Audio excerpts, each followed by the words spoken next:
Welcome to another episode. I'm glad you're here. Before we begin, I'd love to know, where are you listening from right now, and what time is it for you? Is it late at night, just as you're drifting off? Or maybe it's early morning, and you're easing into the day? Leave a comment below, and let's see just how many places in the world this little community stretches to. And while you're here, don't forget to subscribe to the channel. It really helps this series grow, and it makes sure you'll be here with us next time we drift into another quiet story. Tonight, we're going to talk about something so ordinary, so woven into daily life, that it usually passes unnoticed: measuring things. At first, it doesn't sound like much, but without shared measures, the world would fall into confusion. Imagine ordering a pint of beer and finding out the bartender's idea of a pint is half a mug, or asking for a meter of cloth and getting a piece cut to the length of someone's arm. Civilizations have argued, compromised, and occasionally fallen apart over something as simple as a ruler. So let's take a slow, gentle journey through the history of measurement, from cubits and barleycorns to kilograms kept under lock and key in Paris. A story of how humanity tried to tame the world with numbers and ended up taming itself along the way. Now, if you're comfortable, let's begin. When humans first began to build things together, houses, temples, walls, boats, they quickly faced a problem. How do you make sure everyone understands how long a wall should be, or how wide a boat? Words like a bit longer or a little wider only get you so far, and pointing with your hands works until you realize your hands are not the same size as your neighbors. The earliest solution was simple and obvious. Use the human body itself as the ruler. After all, you're never without it. Your arm doesn't get lost like a stick, and your foot doesn't roll under a cart like a pebble. In ancient Egypt, the most famous of these measurements was the cubit. A cubit was the distance from the elbow to the tip of the middle finger. It sounds straightforward. Everyone has an arm. But of course, not everyone's arm is the same length. My cubit might be longer than yours, which meant that if you asked two people to build a wall 10 cubits long, you could end up with one wall perfect for a palace and another better suited for a chicken coop. The Egyptians, practical as ever, created the royal cubit, a single official arm length, usually carved into stone or inscribed on rods. Builders were required to measure against it, making sure their cubits matched the pharaoh's cubit. This system worked mostly, until, of course, the pharaoh died, and the new one came along with slightly different arms. One can imagine a carpenter quietly muttering, "Great, now all my furniture's the wrong size because His Majesty has long elbows." Despite this, cubits gave Egypt the consistency needed to build enormous structures. The Great Pyramid of Giza, for example, rises with astonishing precision, every block aligned by workers holding on to the humble cubit. That's the irony of these body-based measures. They were flawed, yes, but they were also good enough to raise wonders that still stand 4,500 years later. Other parts of the body were also enlisted into the cause of measurement. A palm was the width of your hand. A span was the distance from the tip of your thumb to the tip of your little finger when you stretched your hand wide. Convenient, portable, and intuitive. If you wanted to buy cloth, you didn't need to carry a rod. You could just stretch your hand and say, 5 spans, please. Then there was the foot, a universal favorite found in cultures across the world. The logic was obvious. People walk with their feet, so why not use them to measure? Lay them heel to toe, and you can measure out a line without needing any tools. But here's the problem again. Feet vary. A farmer with size 12 sandals might measure the village square and find it to be 200 feet across. His neighbor with size 8 feet might walk the same ground and proudly announce it's 240 feet. Neither is wrong. Both are utterly unhelpful. Some societies tried to fix this by declaring an official foot, usually that of a king, which sounds fine until you realize monarchs rarely enjoy lending their feet for every new building project. The Romans solved it more practically, creating standardized rods that represented the foot, so builders didn't have to pester the emperor for measurements. Even so, variation crept in.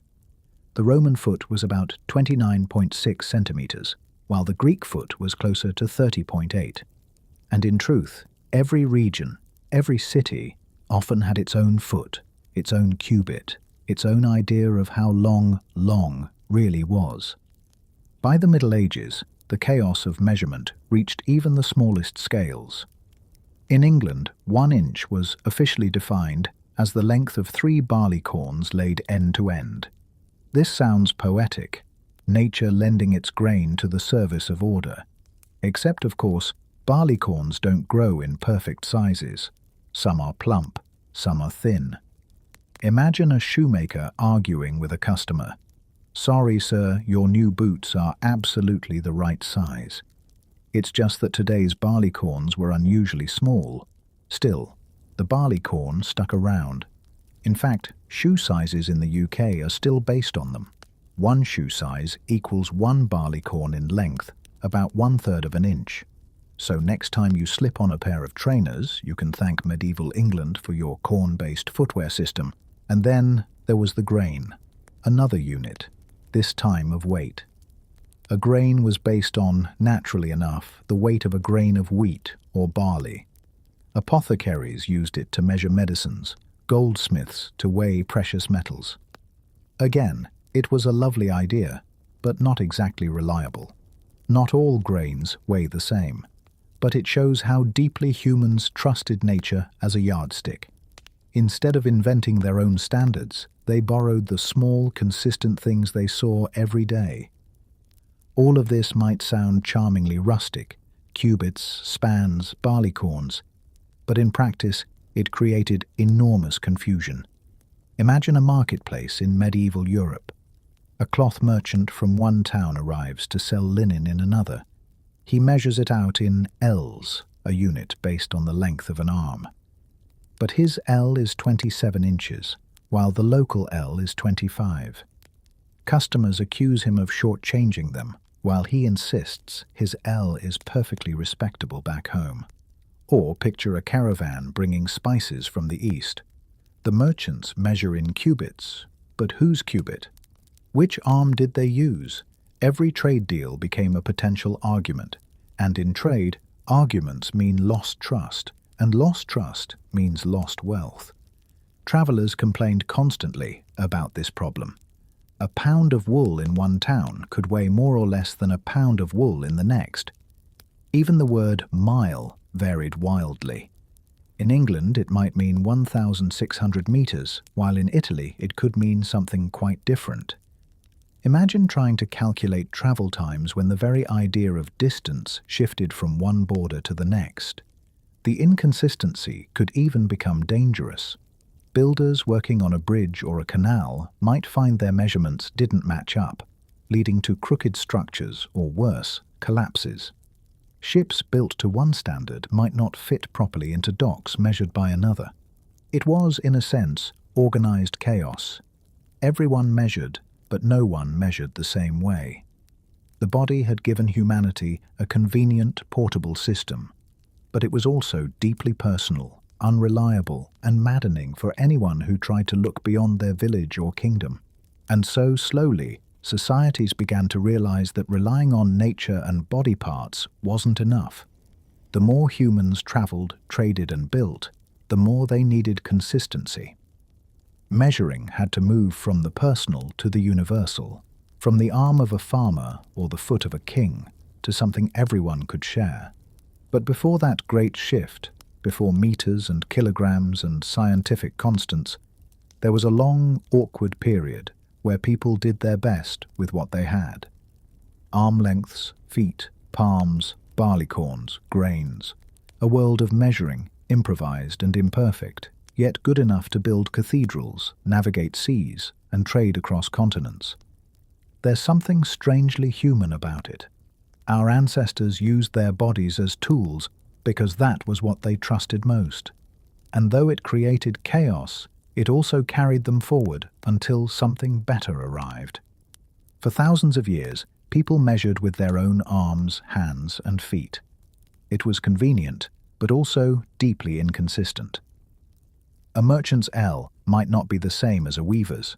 A farmer's foot was certainly not the same as the king's, and yet trade, construction, and law all depended on people somehow agreeing what a pound or a yard really was.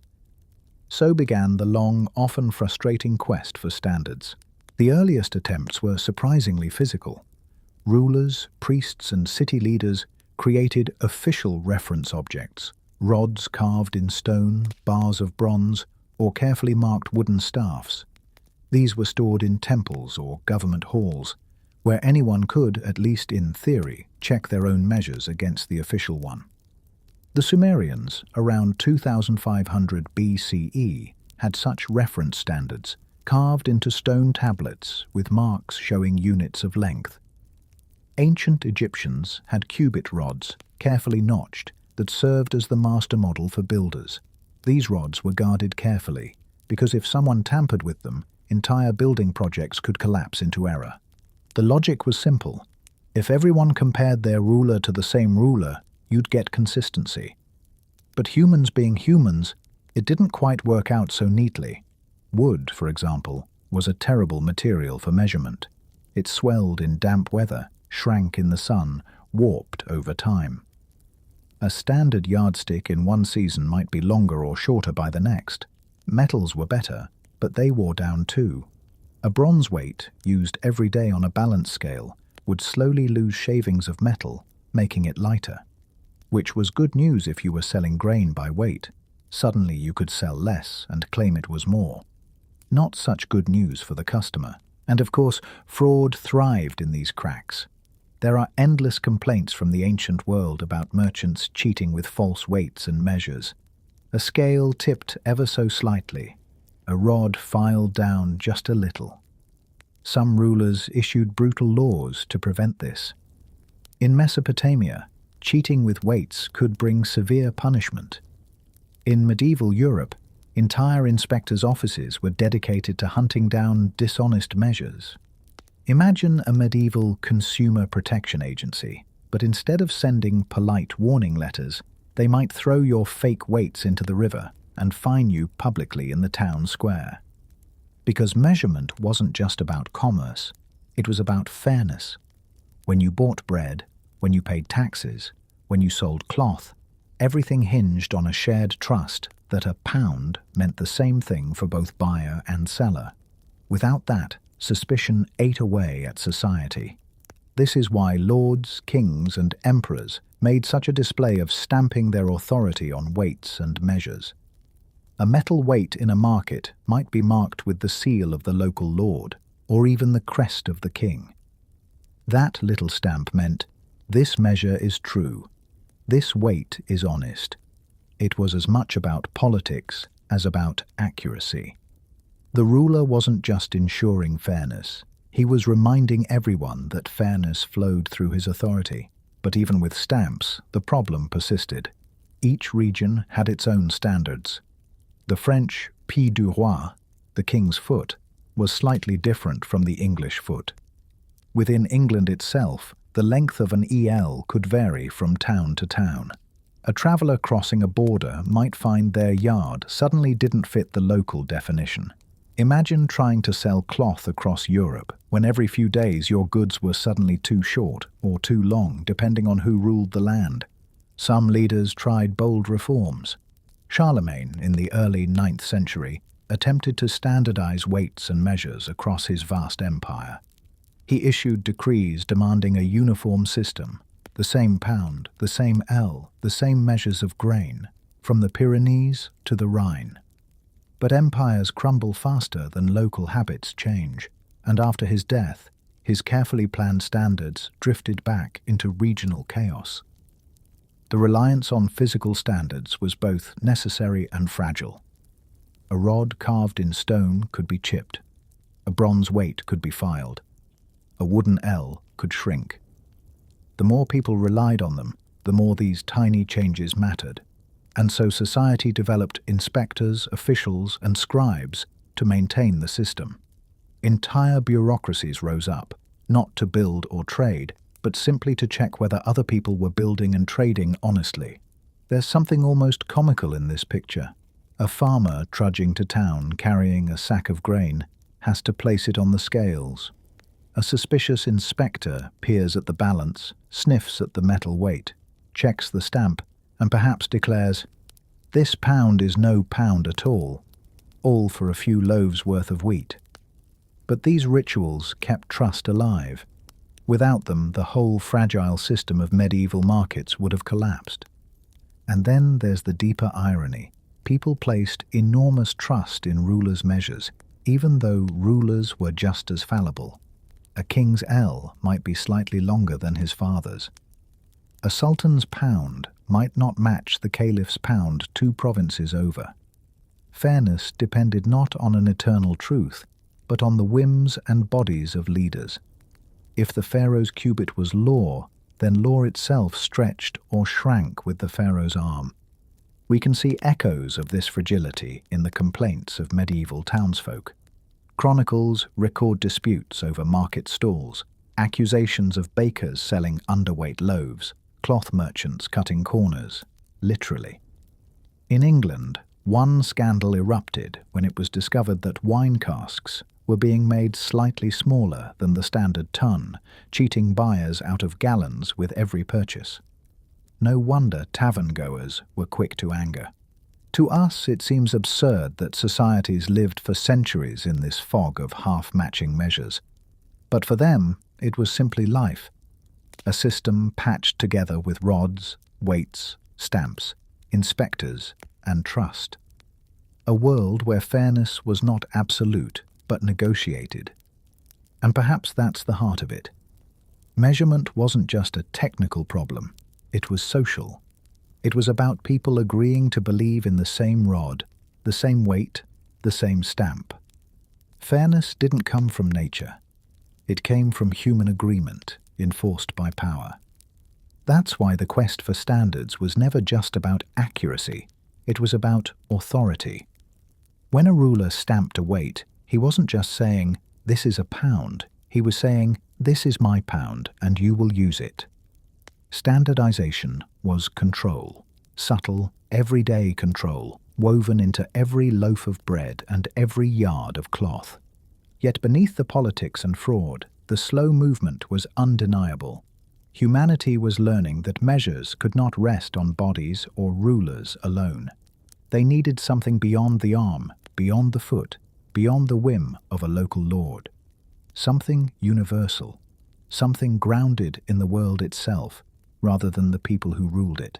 That search would take centuries, and it would lead to revolutions in thought, in politics, and in science. But in the age of reference rods, stamped weights, and shrinking wood, people did the best they could. Their world was measured in objects, fragile and imperfect, yet powerful enough to keep society more or less intact. It was an awkward in-between stage of history, halfway between the chaos of everyone measuring differently and the dream of universal standards. A world balanced literally on the tipping edge of the scales. By the late 18th century, Europe was a patchwork of measures. A traveller might cross from one town to the next and find that a pound was suddenly heavier, a mile suddenly longer, an ell of cloth mysteriously shorter. The chaos of cubits, feet, rods, and stamped weights had carried civilization this far, but in an age of growing trade, science, and politics, it was becoming intolerable. Something had to change. And the change came, as so many changes did, with the French Revolution. The Revolution was not only about liberty and equality, it was also about clarity. If you were going to overturn the monarchy, abolish the privileges of the nobility, and declare a new order of reason, you couldn't very well keep measuring things by the length of a dead king's arm. The very idea of a king's foot seemed absurd to revolutionaries who wanted a world built on rational principles, so they asked a radical question. What if measurements weren't based on kings at all? What if they were based on nature itself, on things that were the same for everyone, everywhere, unchanging and eternal? This was the seed of the metric system. The proposal was bold. Instead of hundreds of local measures, France would have one system, simple and universal. Length, weight, volume, all derived from natural constants. And at the heart of this new system would be the meter. How long should a meter be? The revolutionaries debated fiercely. Some suggested it should be the length of a pendulum that beat once per second. Elegant, but not quite universal, since pendulums change length depending on gravity, which varies slightly across Earth. Others proposed basing it on the size of Earth itself. After all, Earth belonged to no king, no city, no nation. It was the one thing all people shared. In the end, they chose Earth. The meter would be defined as 1/10,000,000th of the distance from the North Pole to the equator, measured along a meridian through Paris. A vast undertaking to measure the planet itself and carve a new unit of length from its curve. Two French astronomers, Pierre Méchain and Jean-Baptiste Delambre, were given the unenviable task of measuring that meridian. From 1792 to 1799, they trudged across mountains, climbed church towers, and risked life and limb in the turmoil of revolution to complete their survey. They used triangulation, measuring angles between points on the landscape, slowly building a chain of triangles from Dunkirk to Barcelona. It was grueling, dangerous, and, at times, nearly fatal. Méchain, famously meticulous, suffered bouts of despair when he discovered tiny errors in his data, fearing he had betrayed the entire project of reason. Still, despite errors, despite revolution, despite war, they completed their work. From their measurements, the new meter was born, a length intended to represent the planet itself. To embody this new unit, French officials cast a platinum bar, polished and precise, to serve as the official meter. Alongside it, they created the kilogram, defined as the mass of 1 cubic decimeter of water at its freezing point. This, too, was embodied in a physical object, a cylinder of platinum kept in Paris as the international prototype kilogram. The symbolism was as powerful as the science. No longer would France rely on the king's foot, the lord's ell, or the merchant's pound. Now they had units born from the earth and the laws of nature, enshrined in platinum for permanence. It was democracy in metal, equality of measure, liberty from confusion. Of course, the rollout was not so smooth. The French people, used to their familiar pounds, toises, and livres, were baffled by the new system. Imagine being told overnight that your marketplace had abandoned inches and miles for meters and kilometers, that your bread was no longer a pound, but a kilogram. Bakers, butchers, and farmers grumbled. Ordinary people resisted, clinging to the old units. At one point, Napoleon himself complained that the system was too abstract, too difficult for the common man. But the logic was irresistible, at least to scholars and governments. Slowly, the metric system spread beyond France. Scientists adored it because it simplified calculations and unified standards. Merchants saw its advantages for international trade. Bit by bit, meter and kilogram made their way across Europe and then the world. Not everywhere, though. England, proud of its own feet and pounds, resisted fiercely. The English system of inches, stones, and gallons was woven into daily life, and people weren't eager to trade it for French rationality. Across the Atlantic, the young United States watched curiously, but also held on to its inherited British measures. To this day, America remains famously resistant, measuring its roads in miles, its milk in gallons, and its people in feet and inches, a small rebellion against the revolution of measures. Still, by the 19th century, the metric system was gaining unstoppable momentum. In 1875, an international treaty established the International Bureau of Weights and Measures in Sèvres, near Paris. There, the platinum prototypes of the meter and kilogram were kept under lock and key, serving as the reference for the entire world. Scientists and officials could bring their own copies to check against the originals, ensuring that from Tokyo to Buenos Aires, a meter was truly a meter. It's easy to overlook how profound this was. For the first time in human history, there was a system of measurement not tied to any single ruler, city, or culture. It was tied instead to the earth and, later, to universal constants. It turned something as arbitrary as how long is long into something shared, agreed upon, and nearly sacred. Of course, there were hiccups. The original platinum meter bar, despite being cast with great care, was later discovered to have tiny imperfections. The kilogram prototype, too, was not immune to change. Over time, the platinum cylinder lost minuscule amounts of mass. Dust wiped away, atoms worn off, enough to trouble scientists. Imagine a unit meant to be eternal, slowly drifting, ever so slightly, from its definition. Yet these were small flaws in an otherwise extraordinary achievement. The metric system had taken humanity from a world of cubits, spans, and barleycorns into an era of universal measure. The chaos of local standards gave way to a calm, rational order, and while not everyone embraced it, the British clinging to their stones, the Americans to their inches, the tide was irreversible. There is a quiet beauty in the idea of the meter, that a simple bar of platinum in Paris could define length for the entire world, that a kilogram locked away in a vault could anchor all of commerce and science. It shows how much trust we place in shared symbols. Platinum, after all, is just metal, but when polished into the right shape and declared official, it becomes the weight of the world itself. The revolutionaries may not have imagined how far their idea would spread, or how deeply it would shape modern life, but their radical thought, that measures should belong to nature, not kings, changed the very way humanity thinks about fairness, trade, and truth. It is perhaps one of the quietest revolutions of all, not fought on battlefields, but in markets, laboratories, and schools.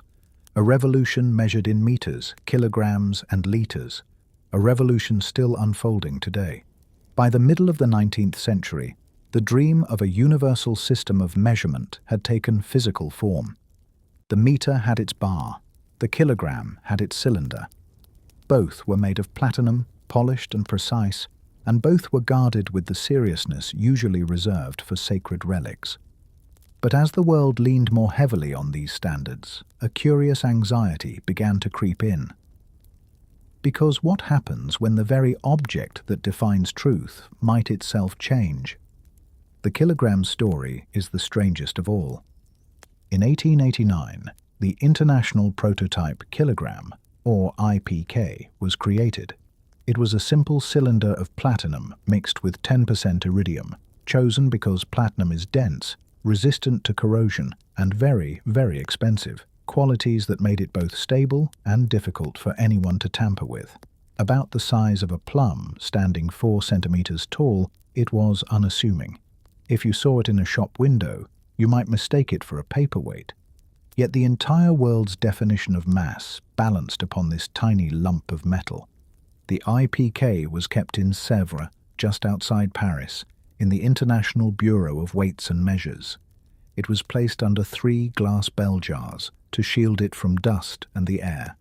It sat in a climate-controlled vault, guarded by multiple keys, each held by different officials. Access required ceremony. 3 officials present at once, opening locks in sequence, lifting the bell jars with utmost care, until the kilogram, the very heart of mass, was revealed. Copies were made, about 40 of them, and distributed to countries around the world. Each was compared against the original, and national laboratories used them to calibrate their own standards. In this way, the weight of everything, from apples in a market stall to medicines in a hospital to fuel for rockets, ultimately traced back to that plum-sized cylinder in a vault near Paris. It sounds like a story from medieval times, when relics of saints were locked away in shrines. Yet here, in the industrial age, the relic was a piece of platinum, worshipped not for holiness, but for precision. But there was a problem. Matter, however noble its metal, is never entirely stable. Over the decades, scientists began to notice tiny differences between the original kilogram and its copies. When they gathered the standards together to compare, they found that some had grown ever so slightly heavier, others lighter. The original IPK itself seemed to be drifting. It wasn't clear whether the cylinder was losing atoms or the copies were gaining them from surface contamination. But the effect was undeniable.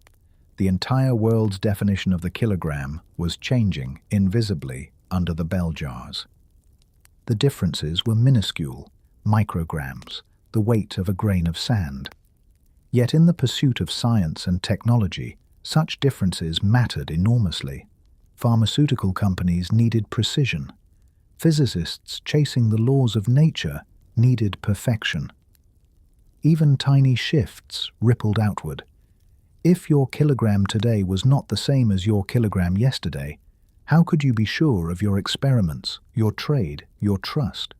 There was something quietly unnerving about it. Civilization had placed all its confidence in one fragile object, one cylinder, one vault, one standard. And no one could stop the slow drift of matter. The officials treated the kilogram with almost comic reverence. When the IPK was removed from its vault for cleaning, once every few decades, it was washed with ethanol and distilled water and gently rubbed with chamois leather. The cleaning itself could change its mass by a few micrograms as surface particles were removed. Imagine the tension. One wrong move by the caretaker, and the weight of the universe in human terms might subtly shift. Scientists joked darkly that if the IPK were ever stolen, humanity would be at a loss. What would a kilogram be without its prototype? If someone dropped it, dented it, or, heaven forbid, melted it down, the very unit of mass would evaporate into uncertainty. A kilogram was whatever that object weighed. Without it, there was no kilogram. And yet, the world carried on. For over a century, trade, science, and daily life rested on that little cylinder. People rarely thought about it, but in the quiet corridors of metrology, the science of measurement, the anxiety persisted. How long could we trust one piece of metal to hold steady against the needs of billions? Every so often, the standards were compared again, the copies weighed against the original. Each time, the whispers grew louder. The IPK was not immutable. It was not eternal. It was simply matter, and matter is restless. There's a peculiar poetry in this. Humanity, having overthrown kings and their cubits, having marched toward reason and universality, now found itself bowing to a tiny platinum relic. A revolution that had declared freedom from rulers was now ruled by a cylinder. The irony would not have been lost on the philosophers of the Enlightenment. And still, it worked. Airplanes flew, bridges stood, medicines healed. The deviations were small enough to be tolerated, small enough that daily life didn't notice. But for the keepers of measures, it was a source of quiet dread. They wanted something better, something that could not change, something written not in platinum, but in the laws of nature themselves. That search would eventually lead to a new definition of the kilogram, tied not to a lump of metal, but to the Planck constant, an immutable property of the universe. But for more than a century, the world trusted the vault in Sèvres, trusted the bell jars, the locks, the officials with their keys, trusted that the plum-sized cylinder was steady enough to anchor the weight of civilization. Perhaps it's fitting that so much rested on so small a thing. Measurement is always a leap of faith, a faith that what we share as numbers is the same for everyone, everywhere. The kilogram in its vault was not perfect, but it was a symbol of that faith. A reminder that all of human society, in the end, balances delicately on trust. By the late 20th century, the world had reached an uncomfortable truth. For centuries, humanity had relied on physical objects to define its measures. A bar of platinum for the meter, a cylinder of platinum iridium for the kilogram. They were carefully guarded, kept under glass, revered like secular relics. But physical things are fragile. They expand with heat, shrink with cold, wear away with touch, gather dust, and even, in the case of the kilogram, lose atoms when cleaned. To define truth by matter was to tie it to the whims of matter, and matter, as scientists knew all too well, is fickle. The dream had always been bigger, to root measurement not in objects but in the universe itself, to tie it to constants, eternal and unchanging, that belonged not to France or England, not to rulers or laboratories, but to the cosmos. The shift began with the meter. In 1889, the official meter was a platinum iridium bar kept, like the kilogram, in Sèvres. It was precise, but hardly universal. If someone asked, "What is a meter?" the only true answer was, "Go to Paris, ask nicely, and they'll show you the bar." Not exactly inspiring. By the mid-20th century, physicists were discovering new ways to measure with incredible accuracy. They realized light itself could serve as a reference. The speed of light, after all, is constant, the same in every laboratory, on every planet, in every corner of the universe. It never changes, no matter who measures it. In 1983, the meter was redefined. No longer a bar of metal, it became the distance light travels in a vacuum in 1/799,792,458 of a second. An absurdly precise fraction, almost comically so, but elegant. Suddenly, a meter was not an object in Paris, but a property of the universe. Any laboratory with the right equipment could reproduce it. Light became the ruler, and the cosmos itself the reference. It was a profound shift. The bar in Sèvres still existed, of course, but it was a museum piece now, a relic of humanity's earlier attempt to hold length in its hands. The real meter was out there, racing along every beam of light. The kilogram, however, was more stubborn. For decades, scientists wrestled with it. They knew the IPK, the platinum iridium cylinder, was drifting. They knew it was absurd to tie the world's definition of mass to a single object that could, theoretically, be dropped or dented. But how to replace it? Some proposed defining the kilogram by counting atoms, building spheres of pure silicon and measuring the atoms inside. Others worked on the Kibble balance, an exquisitely delicate instrument that compares mechanical power to electromagnetic power, allowing mass to be tied to fundamental constants. Both approaches aimed for the same goal, to anchor mass not in metal, but in the laws of physics. It took decades of debate, research, and painful precision. But in 2019, the revolution finally came. The kilogram was redefined not by a cylinder in a vault, but by Planck's constant, a number from quantum mechanics that relates the energy of a photon to its frequency. A number so fundamental, so woven into the fabric of reality, that it does not drift, does not tarnish, does not gather dust. Now the kilogram was universal, defined everywhere for all time, not by matter but by mathematics. The IPK, like the meter bar before it, was retired to the role of historical artifact, no longer the anchor of mass, but a silent witness to the age when humanity entrusted its scales to a lump of metal. It is tempting to see this as a technical story, a shift from bars and cylinders to equations and constants. But there's something deeper here, a shift in how humanity thinks about truth itself. Once, truth was tied to bodies, an arm, a foot, then to rulers, a king's stamp, a lord's L, then to artifacts, bars and cylinders under lock and key, and finally to the universe, to light, to Planck's constant, to the properties of reality itself. There is a kind of poetry in this journey, from the elbow of a farmer to the foot of a king to the beam of a photon, from something personal and fallible to something universal and eternal. Humanity has been slowly peeling back the layers of subjectivity, reaching for a truth no one can tamper with. And yet, in doing so, Measurement has become almost philosophical. The definitions are now so precise, so abstract, that they border on the metaphysical. The meter is not this long bar, but this tiny sliver of light's journey. The kilogram is not this metal cylinder, but this value of Planck's constant. Explaining these definitions to a child, or even to an adult, requires a leap of imagination. We can no longer hold the standard in our hands. We can only hold it in our equations. The irony is that in everyday life, none of this matters. Your grocer still sells apples by the kilogram. Your tailor still cuts cloth by the meter. You still step on a bathroom scale without thinking about Planck's constant. But behind the scenes, in the laboratories and treaties that hold civilization together, the definitions are written in the stars. Today, the precision of measurement borders on the surreal.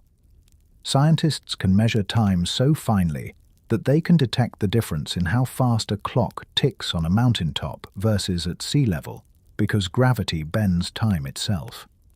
They can weigh atoms, map molecules, time the flicker of photons. We live in a world where the act of measuring, once a matter of stretching an arm or laying down a foot, has become a way of glimpsing the very structure of the universe. And perhaps that is where the story of measurement leads us, not just to markets and trades, not just to fairness and commerce, but to wonder, to the realization that in trying to pin down the world, to say how long, how heavy, how much, we end up tracing the outlines of reality itself. The journey is not over. New definitions, new refinements, new constants may come, but the path is clear. We no longer ask kings or rods or cylinders to define our world. We ask the universe, and the universe, so far, has answered. When you pour a glass of water, you don't think about it. When you step on a scale, you don't pause to wonder about the laws of physics. When you drive down a road marked in kilometers or miles, you don't marvel that those numbers mean the same for everyone else who reads them. Measurement has become so seamless, so invisible, that we rarely notice it at all. And yet, it shapes nearly everything we do.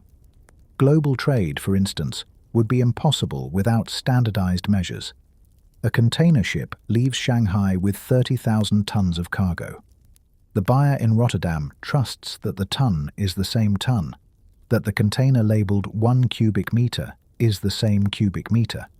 A pharmaceutical company in Switzerland produces a medicine measured in micrograms, doses so small you could barely see them.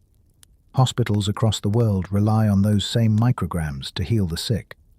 The precision is invisible, but it is woven into every exchange, every transaction, every breath of modern life. Engineering depends on it even more. A bridge must span exactly so many meters, its steel beams weighed and tested to precise tolerances. An airplane must be built from parts produced in different factories, sometimes on different continents, all measured to standards so exact that they fit together without question. Imagine if one factory's meter was a millimeter shorter than another's. The results would be disastrous. But they aren't, because everyone, everywhere, agrees on what a meter is. The quiet comfort of this is extraordinary. When you buy a liter of water in Buenos Aires and another in Tokyo and another in Nairobi, you know they are the same. It's such a small thing, such a background assumption, that we forget how revolutionary it really is. For most of human history, a pint of beer, a pound of bread, or an ell of cloth could mean different things in different places. Today, we live in a world where sameness itself has been standardized. It's not just practical, it's also profoundly human. Measuring is how we tame the infinite. The universe is overwhelming in its scale. The stars stretch for light years, the atoms shrink to invisibility. Left to our senses, it is chaos, distances too vast to walk, weights too heavy to lift, spans of time beyond imagination. And yet, with a ruler, with a scale, with a clock, we carve pieces from the infinite and make them manageable. A kilometer, a kilogram, a second, small slices of forever that we can hold in our hands. This act is both technical and philosophical. Technical, because it allows trade, engineering, medicine, science. Philosophical, because it reveals something about our place in the cosmos. To measure is to declare that the world is not unknowable, that it can be understood, compared, shared, that chaos can be brought into order, not by conquering it, but by quietly naming its parts. There is also humility in it. Our units, as precise as they are still inventions. We choose what to call a meter, what to call a kilogram. We anchor them in light, in Planck's constant, in the spin of atoms. But the act of anchoring reminds us that we are always reaching outward, trying to pin ourselves against something larger. In measuring, we admit our smallness, but also our determination to make sense of the vast. And sometimes, measurement borders on the poetic. Scientists can measure time so finely that they detect differences in how fast a clock ticks on a mountaintop compared to a valley, because gravity bends time itself. In such precision, we glimpse not only technology, but the strangeness of reality. Every second is not quite the same everywhere. Every kilogram is subtly tied to the fabric of space and time. Think of how far we've come. From cubits stretched along the pharaoh's arm, to barleycorns lined end to end, to platinum cylinders in vaults, to constants written into the universe. The journey is not just one of greater accuracy. It's a journey of philosophy, from trusting bodies, to trusting kings, to trusting nature. Each step tells us something about how humanity sees itself. And yet, even as the definitions grow abstract, the impact is deeply ordinary. You can sip your morning coffee without wondering whether the liter on the carton is a true liter.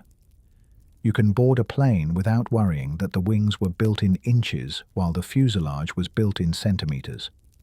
You can swallow a pill knowing that its dose has been measured with the same care as billions of others around the world. That kind of invisible trust is rare in human history. It is one of the quiet miracles of modern life. Perhaps it is worth remembering, every once in a while, that behind these ordinary comforts lies centuries of struggle. Farmers and merchants arguing over L-rods, kings stamping weights with their crests, scientists climbing mountains to measure meridians, platinum cylinders kept under glass, cleaned like relics, astronomers and physicists chasing light and constants, all to ensure that when you say a meter and I say a meter, we mean the same thing. It is a fragile achievement, not fragile in the sense that it will collapse, the definitions now rest on physics itself, but fragile in the sense that it is easy to forget. We take it for granted, and perhaps that's the final victory of measurement, that it disappears from view. It becomes the invisible framework on which everything else rests. There is comfort in knowing the world can be measured, that we can slice the infinite into units, agree upon them, and build upon them. It doesn't diminish the wonder. If anything, it enhances it. To know the speed of light to 9 decimal places is not to make it ordinary, but to make it more extraordinary, because we can grasp it at all. In the end, measuring is not just about fairness in markets or precision in science. It's about trust, connection, and wonder. It's about the quiet realization that the same liter of water flows across the planet, the same meter spans bridges and cloth, the same kilogram balances scales in every laboratory. Humanity, vast and varied, has found a way to share a common language with the universe. And maybe that is why, despite its technical detail, the history of measurement feels almost intimate, because to measure is to declare, this is real, this is shared, this belongs to all of us. And so, the story that began with cubits and palms, that wound its way through king's feet, barleycorns, platinum bars, and vaults in Paris, now rests in the quiet certainty of universal constants. A story of humanity's attempt to tame the infinite, not by conquering it, but by carefully, patiently measuring it. And in those measures, in those small slices of infinity, we find the outlines of a world we can understand, and perhaps even a place for ourselves within it.